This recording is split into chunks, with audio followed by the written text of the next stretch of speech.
இவ்வளவு காலமும் மலையக மக்களுக்கு ஒருபோதும் தர முடியாது என்று பறைசாற்றப்பட்டிருந்த சம்பள உயர்வினை வழங்கப்பட்ட அரசாங்கமானது எமது அரசாங்கம்.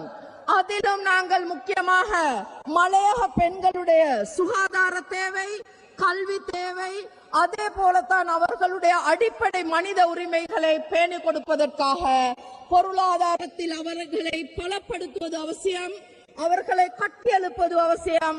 அதற்காகத்தான் அரசாங்கம் என்ற வகையில் எங்களுடைய ஜனாதிபதி அவர்களும் பிரதமர் அவர்களும் எங்களுடைய அனைத்து அமைச்சர்களும் ஒன்றாக சேர்ந்தெடுக்கப்பட்ட தீர்மானத்தினூடாக சம்பள உயர்வினை நீங்கள் எதிர்பாராத அளவுக்கு இம்முறை கொடுப்பதற்கு எங்கள் அரசாங்கம் முன் வந்திருக்கின்றதை பற்றி பெருமையுடன் நாங்கள் கூறுகின்றோம். தவிப்புடன் வாழ்ந்த மக்களுக்கு வீட்டுரிமைகளையும் காணி உரிமைகளையும் வழங்குவதற்கு முன் வந்த அரசாங்கம் என்றது தேசிய மக்கள் சக்தியின் எங்கள் அரசாங்கம் என்றதை பற்றி நாங்கள் மிகவும் பெருமையுடன் கூற விரும்புகின்றோம்.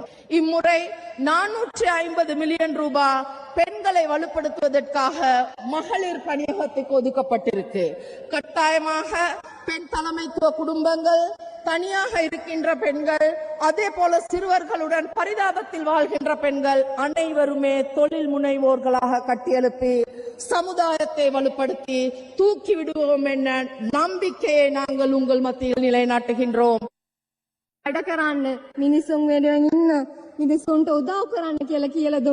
எமது நாட்டின் வரலாற்றை எடுத்துக்கொண்டால் எப்போதும் நேர்த்தியாக சென்றதல்ல. இனவாதம் காணப்பட்டது, மதவாதம் காணப்பட்டது, பிளவுகள் காணப்பட்டன. அந்த பிளவுகளால் நாட்டில் வேதனையான அத்தியாயம் உருவாகி இருந்தது. இப்போது அந்த வேதனையான அத்தியாயத்தை கடந்து வந்துள்ளோம் என கூறுவதில் மகிழ்ச்சி அடைகின்றேன். அந்த அத்தியாயம் மீண்டும் எமக்கு அவசியமில்லை. எமக்கு ஒற்றுமை முக்கியம்.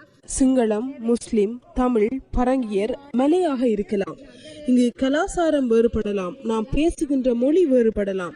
இருப்பினும் எமது நாடு என்பது ஒன்றுதான், எமது எதிர்காலம் என்பது ஒன்றுதான். நாம் இலங்கையர்கள்.